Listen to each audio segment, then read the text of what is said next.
عزیزان گرامی، آپ کے سامنے فیضان رمضان پروگرام کے حوالے سے قاری محمد احسان الحق اسدی امینی حاضر خدمت ہے۔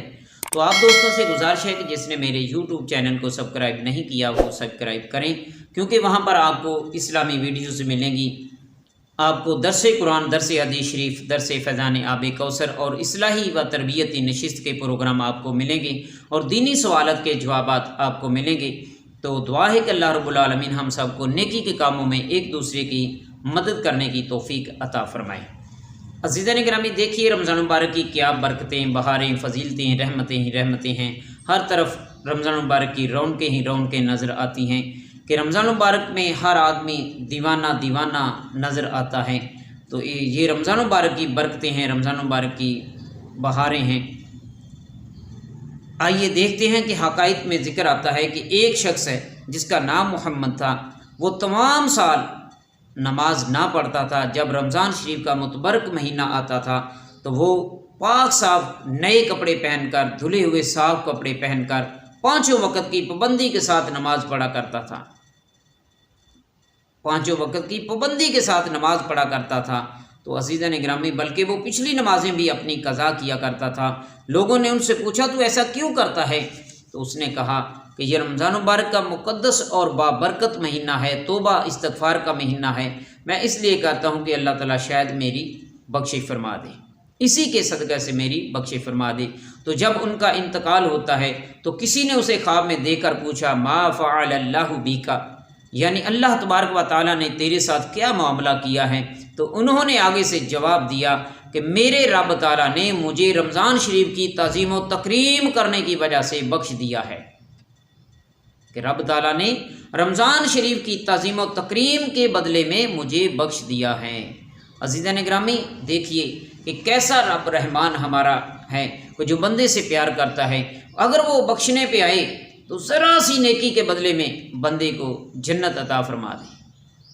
رب تعالیٰ کی رحمت بہانے ڈھونڈتی ہے کہ میرا بندہ کوئی نہ کوئی کام کرے، ایسا کام کرے جس سے رب تعالیٰ راضی ہو جائے، اور رب تعالیٰ خوش ہو کر اپنے بندے پر مہربان ہو جاتا ہے، کرم فرما دیتا ہے۔ کرم کیا ہوتا ہے؟ اس کی مہربانی کیا ہوتی ہے کہ بندے کے گناہوں کو معاف فرما کے اسے جنت عطا فرما دیتا ہے۔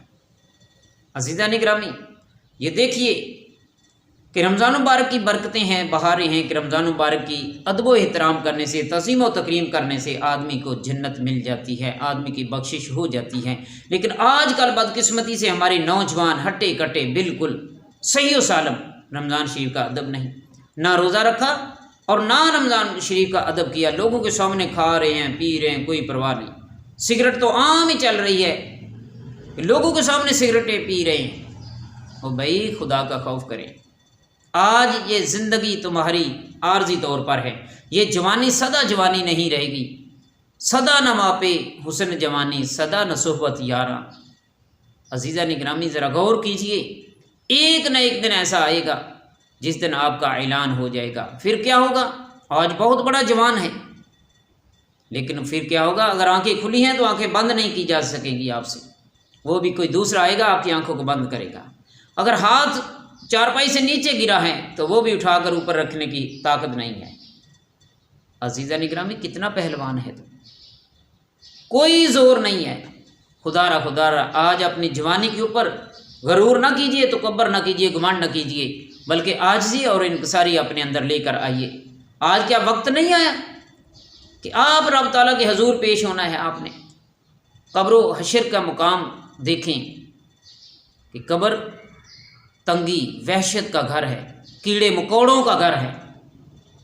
حدیث پاک میں آتا ہے کہ قبر روزانہ پکار کر آدمی کو کہتی ہے کہ اے بندے، ذرا دیکھ کہ میں تنگی کا گھر ہوں، میں وحشت کا گھر ہوں، میں خوف کا گھر ہوں، میرے اندر تو آنا ہے۔ آج زمین کے اوپر اکڑ اکڑ کر چلنے والوں، ذرا غور کیجئے کہ جب قبر میں جائیں گے تو پھر کیا ہوگا۔ آج ایک کمرہ ہے گھر کا، وہاں پر آپ کا جی نہیں لگتا، آپ کہتے ہیں جی میرے دل کو گھبراہٹ محسوس ہوتی ہے۔ میں اکیلا گھر میں تھا، پورے کمرے میں، تو مجھے گھبراہٹ ہوتی ہے، لائٹ بھی بند ہو گئی، رات کا اندھیرا تھا، مجھے پتہ نہیں کیا کیا ڈراؤنے خواب نظر آنے لگے، مجھے نیند ہی نہیں آ رہی تھی۔ عزیزان گرامی، ذرا قبر کی گھر کو دیکھیے، وہ کتنا بڑا ہے۔ یہ تو گھر کا کمرہ بہت بڑا ہے، آپ کو یہ بھی پتہ ہے کہ میرے آس میں یہ ہے، میرے پاس میں یہ ہے، میرے ہمسائے ہیں، میں اپنے رشتہ داروں میں ہوں، اپنے بہن بھائیوں میں ہوں، لیکن عزیزان گرامی قبر کی زندگی کو ذرا نظر دوڑائیے تو صحیح۔ خدا را آپ کو دعوت فکر ہے کہ رمضان مبارک کے صدقہ سے آج سے نیکی کے کاموں میں سبقت کرنا شروع کر دیجیے۔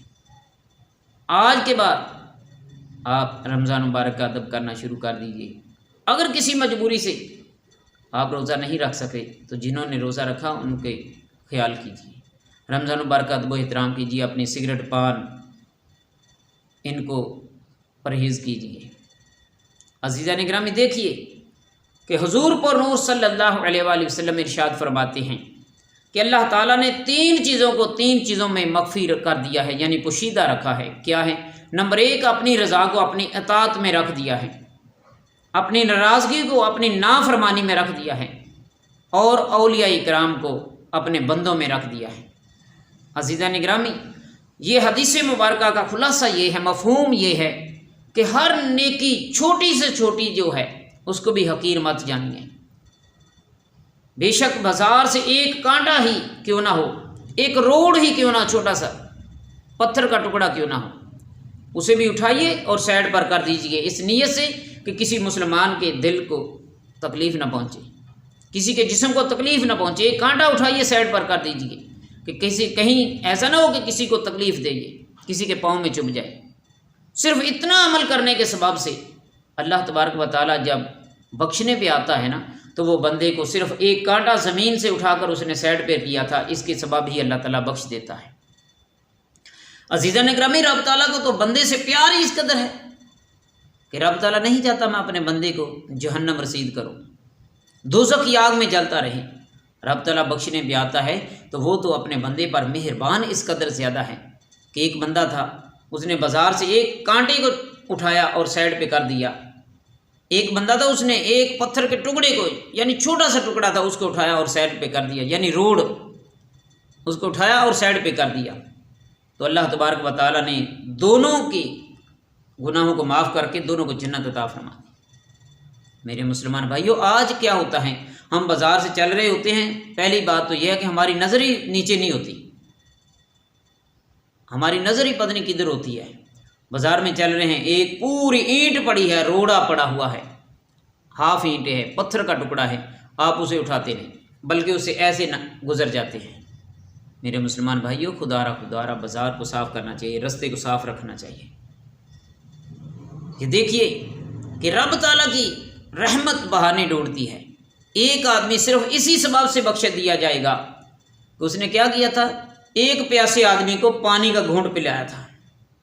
پانی کا ایک پیالہ پلانے کی وجہ سے اللہ تبارک و تعالیٰ اسے جنت عطا فرمائے گا۔ کیوں؟